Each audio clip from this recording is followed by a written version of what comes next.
Ayurveda is attributed to Dhanvantari, the physician to the gods in Hindu mythology, who received it from Brahma. Its earliest concepts were set out in the portion of the Vedas known as the Atharvana Veda. The period of Vedic medicine lasted until about 800 BCs. According to Ayurveda, the human body is composed of tissues, waste, and biomaterials.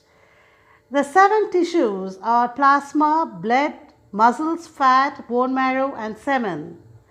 Like the medicine of classical antiquity, Ayurveda has historically divided bodily substances into five classical elements, Panchabhuta, namely earth, water, fire, air, and space. Today, we are having a guest speaker, Dr. Preeti, medical practitioner, women entrepreneur, and directress, who will deliver a keynote speech at our channel on Ayurveda. Over to Dr. Preeti.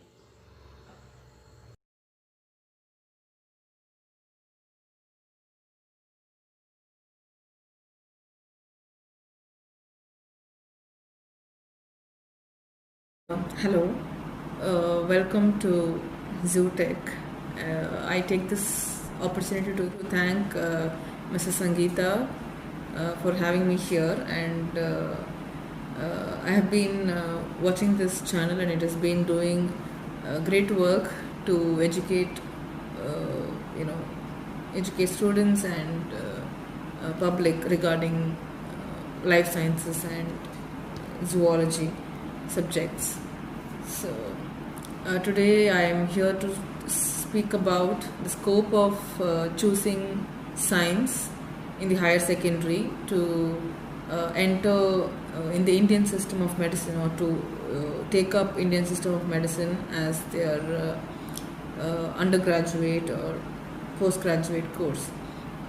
So, I am Dr. Preeti, and my discipline is Ayurveda, among the other Indian system of medicine, which is technically known as Ayush. Ayush consists of Ayurveda, Unani, Siddha, Yoga, and Naturopathy. So I follow, and my discipline is Ayurveda. So let me talk about what Ayurveda has to do, what Ayurveda is doing, and the goodness of it.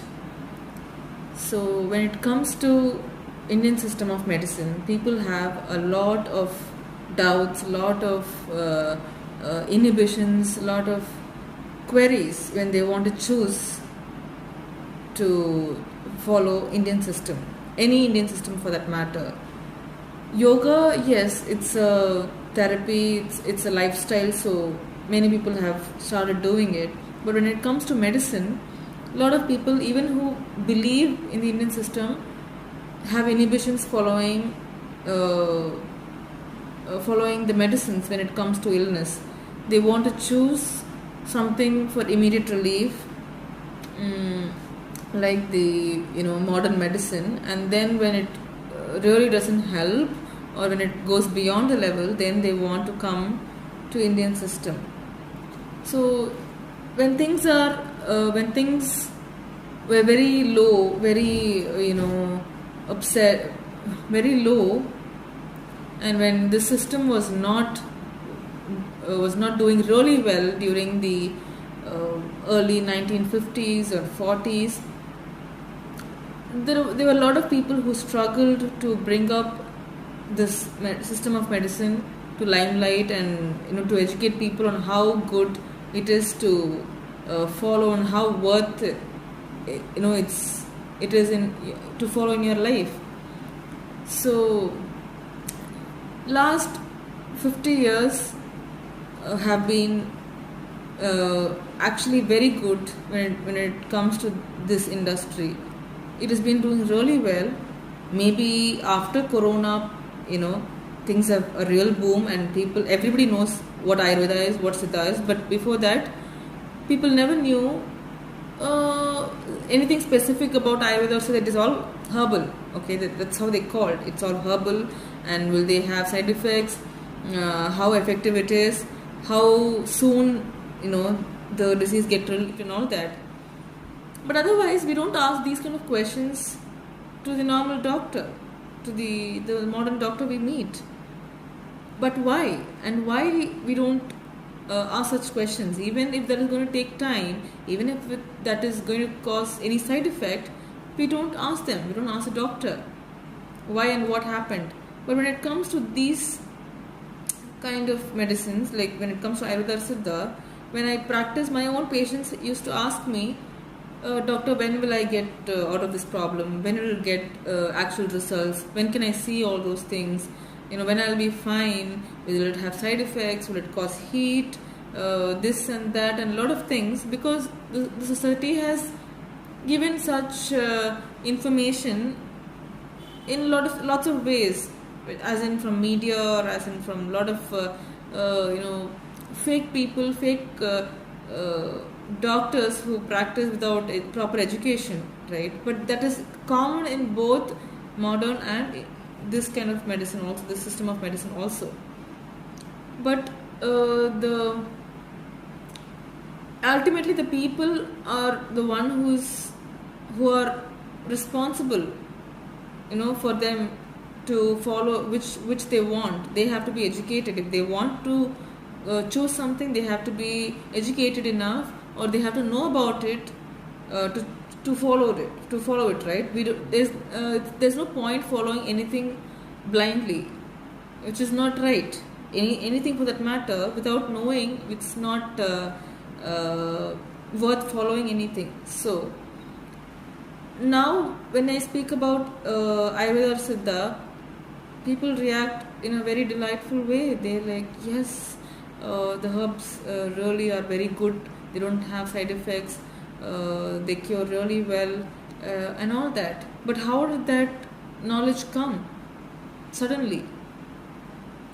So over the period of years, when people have gone wrong with their lifestyle, with their eating habits, with their reaction when they get the illness, they've tried everything. They've tried all sorts of medicine, all sorts of things in the world, and they never get cured. And then they realize, yes, we have to go back to the roots. Our root is natural medicines, which is from the plants, which is from the minerals, and people lived, our ancestors lived with nature. They associated very well with the nature, and that's why nature gave back whatever they needed. Now, why we don't get results with these kind of medicines is that we are not associated with nature. We don't have a conversation. We don't have the association with nature as such, how our ancestors had. We have lost that touch. We have the name of being very modern, organized and things like that. We have parted our ways from the nature, which has led us to this point. Right now, at least, things have proven that we are away from the nature cannot bear, and it will give such worse things possible for us to again realize that nature is the ultimate thing. Other chemicals or which are synthetically prepared and all that will cause a lot of effect, because that's not what we are. That's not how we came from. We came from the nature, so we have to stick on to it, even when people scientifically can't prove, because there's nothing to prove when it comes to nature. It is already proven. It is all age-old methods that nature has given us. There's nothing to prove. So the belief that we have towards nature and the belief that we have towards our ancestral practices, we have to understand why they did it and why such things have been followed. If we do not know, that doesn't mean they were wrong. They were right in such a way, maybe which is higher than our knowledge, higher than our capacity to know what they have done and why they have done and why it is right, and how did they stay healthy for such a long time, and why are we feeling ill in such a young age, and what is nature doing in all these aspects, how nature is associated with us, how nature can help us. So the whole system of Indian medicine associates itself with nature, and it has a very holistic approach, right? So we're not made of machines, we're not made up synthetically. We have a lot of natural stuff when it comes to our mental and physical health. So the food that we eat, right? We use vegetables and we use fruits that is in our location, in our locality, right? So we have to stick on to herbs which is in our locality as such. Only that will help you, because you cannot have Indian food and expect a herb from Africa or a herb from the West, which is not your locality, to help you in certain illness. If you have eaten this food from your locality, you have to stick on to the herbs that are available near you, around you. So this is how the whole system has been designed, right? So when you eat what is available around you, you get cured by herbs around you, because only your soil, the environment knows where you've got the disease from. So you get the medicine from the same location, and that will help you. So that's how we look into it. And I know it's very gross for a layman to understand that how is it possible, for them to get cured with the things available around the location. So I would always recommend or advise my patients to stick on to the roots, stick on to your own family tradition of eating and practicing your own lifestyle, because every family, every tradition, every ancestral thing has their own tradition. Every family is different. They follow a different kind of eating, different kind of occupation, and different kind of treatment methods when it comes to small illnesses like fever, cold, cough, and very basic things like this. They have their own herbs or own things in the kitchen to use, and you don't need big medicines for it. You don't need huge treatment methods for it. You just have to follow your own tradition. It's already available in your own house, own kitchen. But when we fail to understand the importance of it, the importance of traditional practices in the family, and when you don't interact with your grandparents, your ancestors, whoever is elder in their family, you lose the touch of it. You lose the touch of your own family and familial practices. That's where the Indian system is present. Indian system was not invented. It has been discovered now. It has its roots from the Vedas. Okay, Ayurveda is from the Atharvana Veda, which is the fourth one among the Vedas, and it is called the Upaveda of Atharvana Veda, and it is not written by normal human beings for us to understand everything and anything about the science. It has been given from the gods or the higher consciousness, which is not very easy for us to understand. So it takes a lot of time and research to know what they have actually told.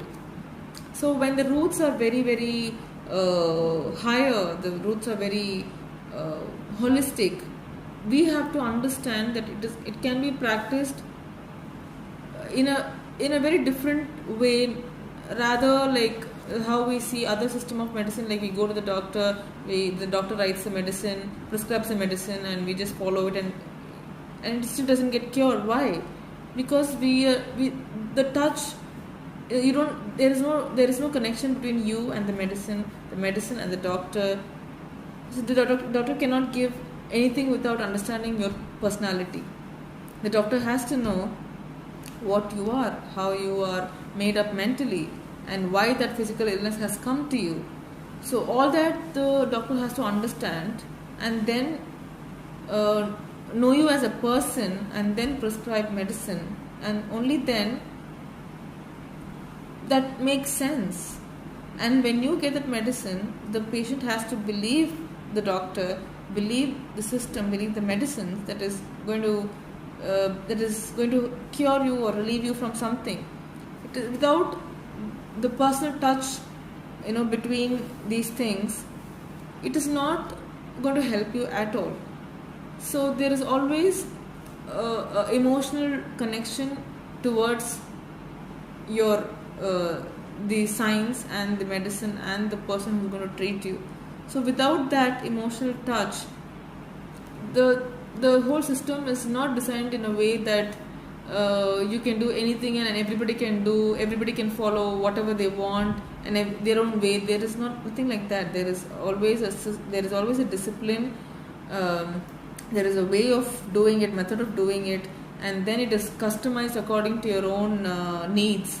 The doctor has to be educated in such a way that he has to be able to customize whatever is there according to your own practices. So there is a lot of thing which has to be understood when it comes to Indian system of medicine, and it is not just medicine, it is the whole lifestyle change, the whole personality change itself for something to be relieved, for something to get out of your body, from something bad that has entered to get out of the body, right? So this is how we look into the system, and we look into patients who wants to come to us and have our medicines. Thank you for giving me an opportunity to talk through this medium. I thank Dr. Sangeeta for this opportunity, and I hope it educates and it brings light to people who really want to take up Indian system of medicine. And I hope best of luck to this channel for more endeavors in the future years to come.